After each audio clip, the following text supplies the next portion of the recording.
The office, a place filled with both purpose and complexity. It's where personalities collide, ambitions take shape, and a strange sense of community is formed. Over time, we come to understand the different people around us, each with their own quirks, habits, and roles. Whether we want to admit it or not, we all fit into a certain type. Here are the 6 coworkers you meet in every office. After 42 years of commuting, the noise finally stops. No alarms, no inbox, no calendar quietly asking for more. In that quiet, something unexpected happens. The work fades, the deadlines disappear, but the people remain. Because the office was never just a place you went every morning. It was a small theater of human nature, and day after day, the same characters stepped into their roles. First, there was the anchor. They didn't just work there, they held the place together. They survived 4 restructures, 6 CEOs, and at least 1 printer no one else dared to touch. They never asked for recognition, but without them, the whole building would have leaned just a little off balance. They are the steady presence in the chaotic sea of deadlines and distractions. Not flashy, but always there, holding the team together. They're the ones you turn to when you need reassurance, when the pressure gets too much, or when things start falling apart. They don't seek attention or accolades, yet they're the glue that holds the fabric of the office together. In every office, they are the unsung heroes, not the loudest voice, but often the most dependable.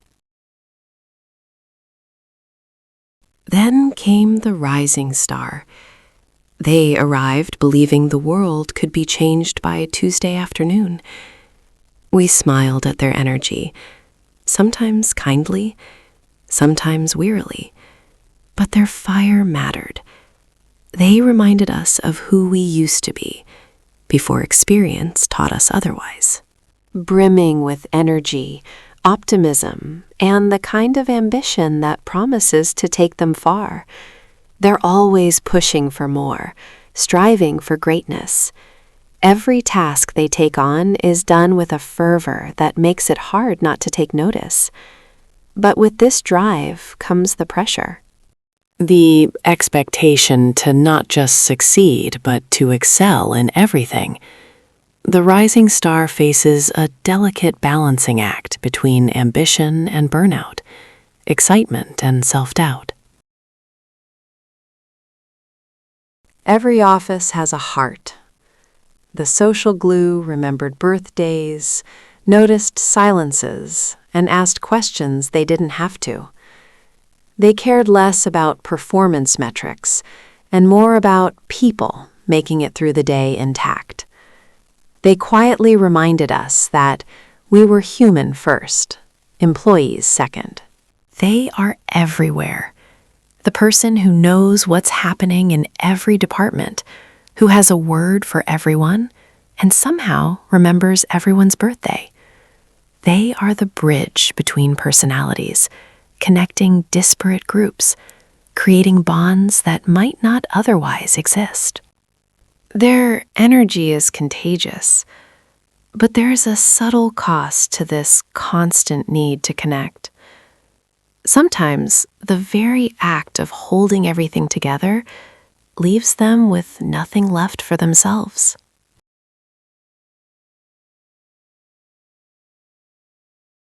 And then, of course, there was the steamroller. They didn't enter meetings, they arrived like weather. To them, collaboration was simply a longer route to a conclusion already decided. They moved fast, spoke louder, and flattened resistance without noticing what or who was left behind. In my younger years, I found them exhausting. Now, with distance, I see something else. Fear, pressure, responsibility carried alone. They weren't villains. They were people who hadn't yet learned that speed isn't the same thing as progress. From them, I learned boundaries and, eventually, forgiveness. When they enter the room, everyone knows it. There's no room for disagreement, no space for collaboration. They have a point, and they will make sure it's heard, no matter who they have to steamroll along the way. Well, their determination can drive results. It often leaves a trail of frustrated colleagues in its wake. In a way, they are the catalyst for action, but their single-mindedness can overshadow the voices of those around them. Then there was the ghost.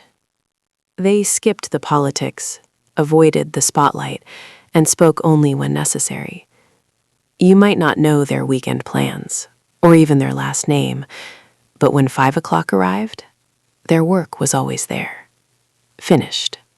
Accurate. Unquestionable. They're the ones you rarely see, but somehow always feel. The ones who fade into the background, their presence known only by the work they leave behind. It's as if they're always there, just never quite present. The ghost is the quiet observer, the one who never speaks up in meetings, but somehow always seems to know everything. They leave no footprints, but their absence is deeply felt, a paradox of presence and invisibility. The tools changed. Carbon paper became cloud storage. Typewriters became touchscreens. But the human rhythms stayed the same. Our need to be seen, our fear of getting it wrong, and our quiet hope that Friday might arrive early. They've evolved just as much as the people in the office. From the days of fax machines and desktop computers to instant messaging apps and video calls, the tools we use shape the way we communicate, work, and connect. We've traded long hours at the office for flexibility, but the essence of work remains the same. It's a reflection of the evolving expectations placed on the people who use these tools. The more connected we are, the more we're expected to give.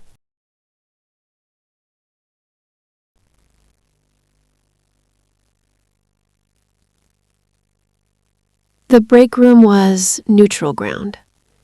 It's where the anchor and the rising star shared the same burnt coffee. For 5 minutes at a time, titles dissolved, and we were just people, waiting for the kettle to boil.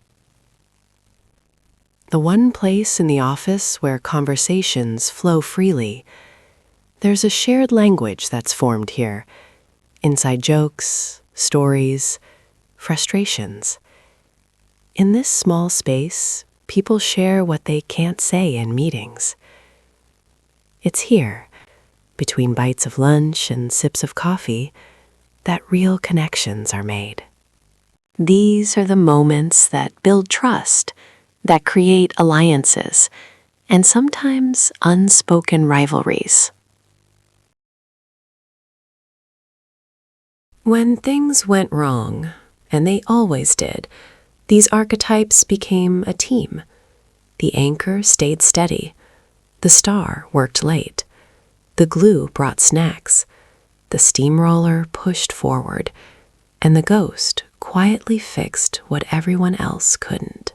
Every office faces a crisis. A project gone wrong, a deadline missed, or a sudden shift in direction. It's in these moments that the true colors of the team emerge. The rising star works overtime to save the day.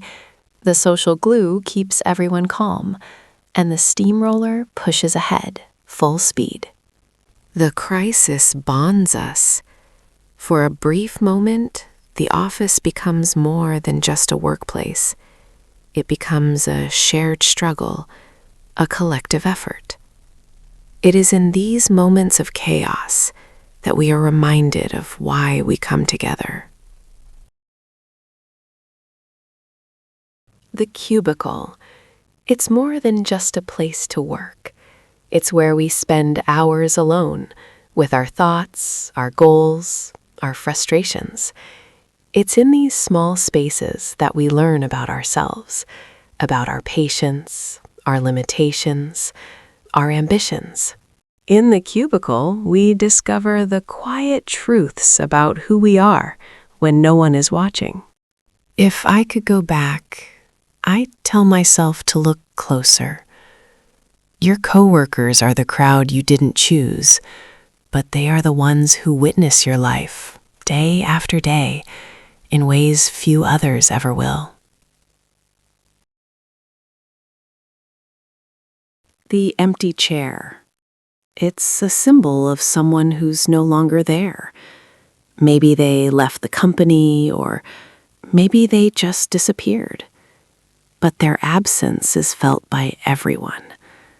The chair stands empty, but it speaks volumes. Sometimes it's the people who aren't there that leave the deepest impressions. When you retire, you don't take the files with you, you take the stories. You realize every annoying habit was just a thread in the tapestry of shared time. In the end, the office is a microcosm of life itself. The personalities, the tools, the shared experiences, they all form a delicate balance.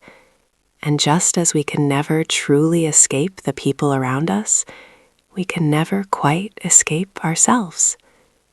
We are all part of this strange ecosystem. And as the days pass, we continue to play our roles, moving between the familiar and the unknown. Maybe, in the end, that's the true lesson, to learn to work with and understand the people we share this space with.